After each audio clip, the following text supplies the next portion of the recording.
Thank you for purchasing a Fiberglass Freaks 1966 Batmobile replica. Now let's take a look at some of the special features of your Batmobile. To start your car, you'll turn the key to the right, and then you'll open up compartment number 2 and press the silver push button, labeled appropriately enough, Ignition, and that will start the car.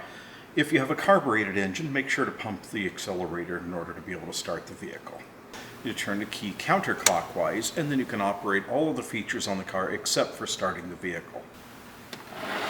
Inside compartment number 1, you will find the park lamp switch, the low beam headlight switch, and the high beam headlight switch, as well as the fuel gauge. Inside of compartment number 2, we have the ignition push button, and we also have the beacon light, and this turns all the lights on in the arch, including the beacon light, the side marker lights, and also the top antenna antler lights. There's a water temperature gauge and also the oil pressure gauge. Make sure to keep a really close eye on the water temperature gauge if you're in a parade or if you're in a high traffic situation like in a traffic jam. Make sure to use the parade setting to raise the hood of the car about 3 inches. And that button is located right underneath of the dashboard, straight down from compartment number 2. The rocket exhaust tube Flamethrower out the back of the car is a unique feature of the Batmobile. You want to be really careful and make sure that nobody is around the back end of the car. They're off to the sides of the vehicle before you operate it. First, you will want to raise the trunk lid. Then you will want to turn the gas valve on the propane tank. We recommend to always turn it off when not in use.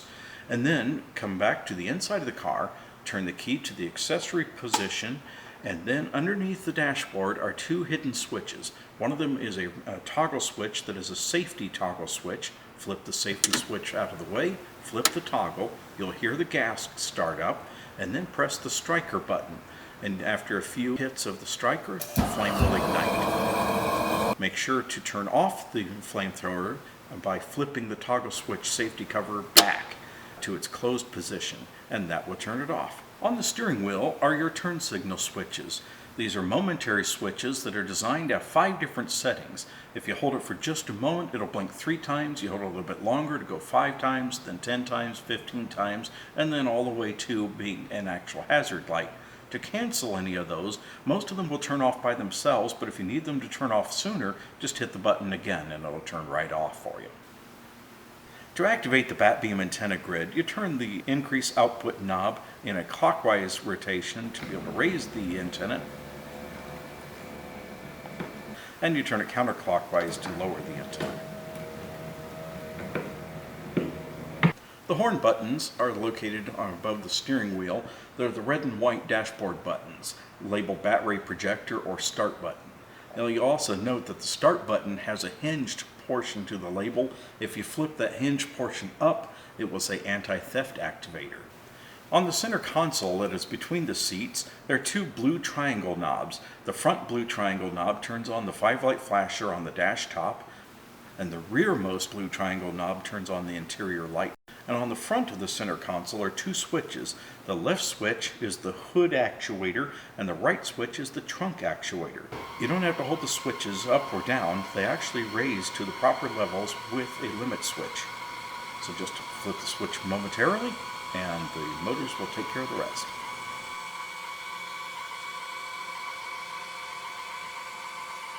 And the light will come on in just a second.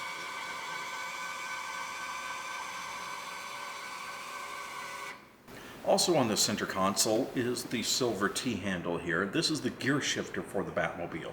Park is all the way to the front.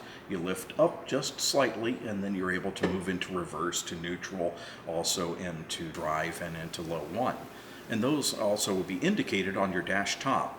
Moving from left to right, there's a red indicator for park, a blue indicator for reverse, the white indicator is for neutral, and then the green indicator will be for drive, and amber indicator for low 1.